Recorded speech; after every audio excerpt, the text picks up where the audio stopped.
哈喽，大家好，我今天要来教大家如何免费获得佛罗伦星际议会。先搜寻 DN Turbo， 下载好了之后，打开它，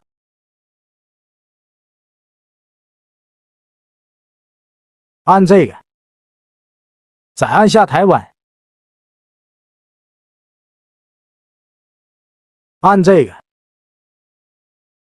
找到佛罗伦，按下星际议会，这个看一下广告，这样就完成了。去游戏看看，特效展示。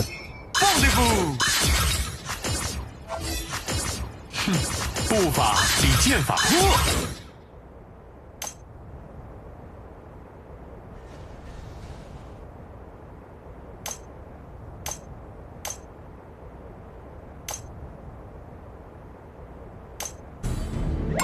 Trần cùng em quay đôi đi mãi anh đứng trên lặng trong mưa